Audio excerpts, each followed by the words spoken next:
আসসালামু আলাইকুম বন্ধুরা, আশা করি তোমরা সবাই অনেক ভালো আছো। আলহামদুলিল্লাহ আমিও অনেক ভালো আছি। বন্ধুরা, আজকে আমি সারাদিনে কি কি কাজ করি আর কি কি করি তা তোমাদের সাথে শেয়ার করব। গত 2 দিন ধরে ঘূর্ণিঝড় রিমালের তাণ্ডবে আমি ঘরের বাইরে হওয়ার পারি নাই, আর ঘূর্ণিঝড় রিমাল আমাকে কলা গাছ ভেঙে লাইছে। এই 2 দিন ধরে আমার ফোনে এক ফোটো চার্জ ছিল না, তাই ফোনটারে আস্তে করে ডোয়ারের ভিতরে ঢুকে তালা মেরে বন্ধ করে ছেড়ে দিয়েছিলাম। তারপর বিকেলে একটু সুবিধা হইলো, তাই রাস্তা দিয়ে আটতে বেরোলাম। 2 দিন ধরে ঘরে ঘুমাই থাকতে থাকতে পোল্ট্রির ফার্মের মুরগির মতো হয়ে গেছিলাম, তাই আমি আর টাইসন বিকেলে একটু ঘোরাফেরা করলাম। ঘূর্ণিঝড় রুমালের তাণ্ডব শেষ না হতে ধানের তাণ্ডব শুরু হয়ে গেল। আজকে আবার আমাকে ধান ভিজাবি, কালকে সকালে আবার সেদ্ধ ধরতে হবি, তারপরে আর কি ধান বস্তায় ভরে নিয়ে দেয় ভিজাই থুয়ে আসতে হবি। আর এই ঘরে আমি থাই, আর ওই যে আমার খাট, এই জায়গায় আমি ঘুমাই। তারপরে আমি আর আমার বাড়ি সব বস্তায় পারলাম। ধান যে সময় বস্তায় পারবো লাগছে, আমার মনে আমি 120 ডিগ্রি সেলসিয়াস এর ভিতর আছি। সারা শরীর গামায় পানি পানি হয়ে গেছে। গামাইলে আর কি হবি, খাইতে হলে একটু কষ্ট করতে হবি। ভাই আমার কাছে মনে হয় ধান আর পাট এই দুটো ফসল হলো সবচেয়ে কষ্টকর ফসল। আমাকে আজকে 5-7 মন ধান ভিজাবি। অনেকগুলো বস্তা হয়েছে, ছোট ছোট বস্তায় ভরছি যাতে একটু কষ্ট কম হয়, তাই সবকটা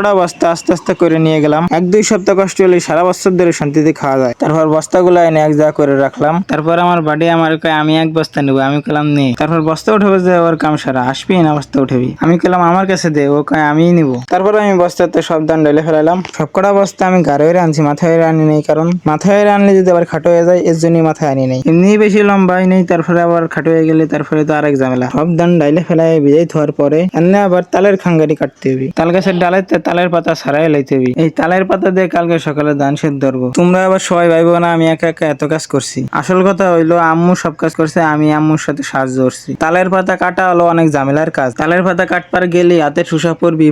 আমার হাতেও পড়ছে 2-3টে, এক জায়গাতে রক্ত জমাট হয়ে গেছে। তারপরে গেছে তালের পাতা কাটা শেষ করে আমি আর আমার বাড়ি চলে গেলাম গোসল করবার জন্য। আমাকে পুকুরের পানি নষ্ট হয়ে গেছে, তাই পাশের বাড়ি পুকুর আছে, ওই পুকুরে আমি আর আমার বাড়ি গোসল করবার যাওয়া লাগছে। আমার সাথে টাইসন আইসে আবার গোসল করার জন্য। আমরা পুকুরে যাই রে আজ গোসল করবা লাগছে। এটা হচ্ছে গরিবের সুইমিং পুল, এই যা সবাই গোসল করে। তারপর পুকুর পারে জামা কাপড় ধুয়ে গোসল করবার জন্য নেমে গেলাম। কাজ করে গামায় এসে তারপরে দেখি পুকুরের পানি অনেক গরম, তাই 2-3 রূপ দিয়ে উঠে গেলাম। তাই গোসল করা শেষ করে এনে বাড়ি যাবো। টাইসন আবার গোসল করে নাই। আজ ভিডিওটি এ পর্যন্তই। আশা করি তোমাদের কাছে ভালো লাগছে। আমি আমার যথাসাধ্য চেষ্টা করছি ভালো করার জন্য, এবং পরবর্তী ভিডিওতে দেখা হবে। সুস্থ থাইকো, ভালো থাইকো এবং আমার পাশেই থাইকো।